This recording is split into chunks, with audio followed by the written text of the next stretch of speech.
society, if you will. And also a serial constituent. What is a serial constituent, brothers and sisters? I'm just going to tell y'all, go look up the word serial and the word constituent. Anybody know why a killer? You got some people who just killers. Oh, he killed that guy, he's a killer.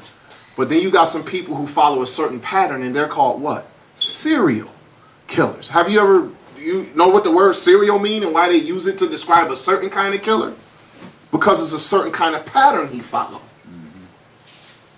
That's why he's called a serial killer. So I'm just going to break it to you that the word serial has something to do with following a particular set pattern. Find what constituent means, and you will be able to understand what a serial constituent is. So brothers and sisters, as we got that understanding, let us go to our last text, Galatians 4. Let us read a letter from Paul, because whatever Paul understood the elements to be would be the same elements Peter is talking about in his letter to the church. I'm just convinced of that. So go ahead, Galatians 4, and when you get it, brother, verses 1 through 5.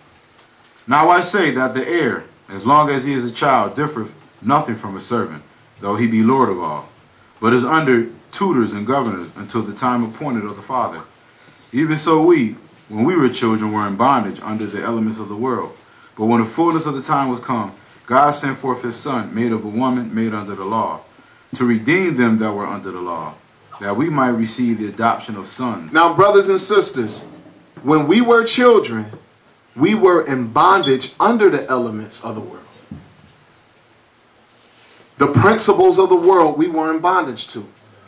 The arrangement of society. Now, yeah, we was in bondage. We is kind of in bondage to oxygen, though.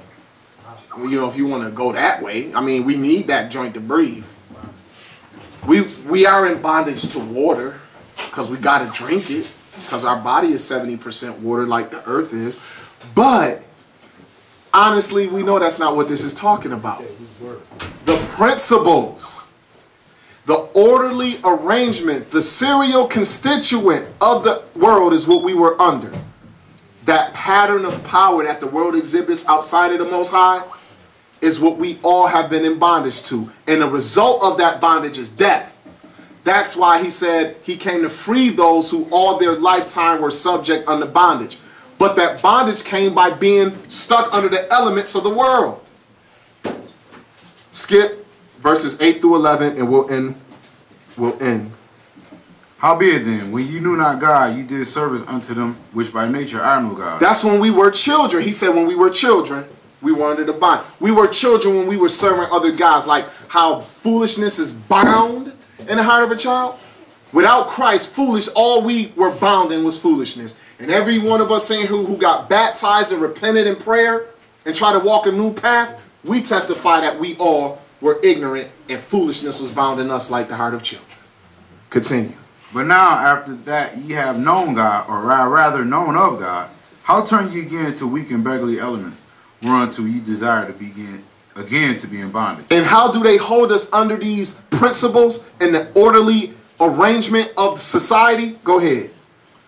Ye observe days and months and times and years. I am afraid of you, lest I have bestowed upon you labor in vain. Now people go here and try to read this to say, see brother, you ain't got to keep no Sabbath. Paul said he was afraid, man, if you observe it. Look, under the weak and beggarly principles and the arrangement of this society, they have kept us in bondage, and we locked down even into these days and these times and these months that we observe that keep our spirit yearning for the principle and the arrangement they have. New Year's, Christmas, Thanksgiving, Halloween, your birthday, Independence Day, Labor Day, President's Day, Martin Luther King Day, all that stuff has been set by the world, and we live for that stuff. I lived for it until I found out about the word. I couldn't wait till my birthday because I want what everybody gonna give me. I couldn't wait till Christmas. I couldn't even sleep on Christmas Eve. All y'all couldn't either. Y'all couldn't wait. I'm like what your man Mike Epps say, even when it was time to go back to school and all that money got spent on my new clothes, I couldn't go to sleep the day before school opened. because of how fresh I'ma look when I walk in that joint. Them new sneakers and that new outfit I got sitting on that chair over there to look like as if I had it on. That joint, I can't wait. But this is the principles. These are the arrangements of society that keep us living a lifestyle that leads to what? Death. And that is what Christ came to free us from. Now, is that the truth? Or is that the truth? I'm convinced it's the truth. I believe some of you are convinced it's the truth. We have to teach this to our loved ones. This is what we have to teach our children to watch for. Don't have them looking for the sun and the moon and the stars to fall out the sky. Have them looking for the continual degradation of the governments of this earth as the kingdom of God becomes more and more engrossed in their hearts. To them, you know what's going to happen? And what will happen to us if we do right?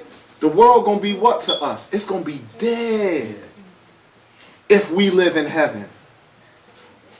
Brothers and sisters, the powers of heaven shall be shaken. But what are they? I thank you for your time. We thank you for that lesson. Praise the Lord. Make sure you always check out the website. You know, for further shows. Also, if you like a copy of some of these lessons on hard copy, make sure you check the website, send a request in. And as always, continue. Make sure you check out the other YouTube links and come visit us. And let's continue to read the scriptures and build. Shalom.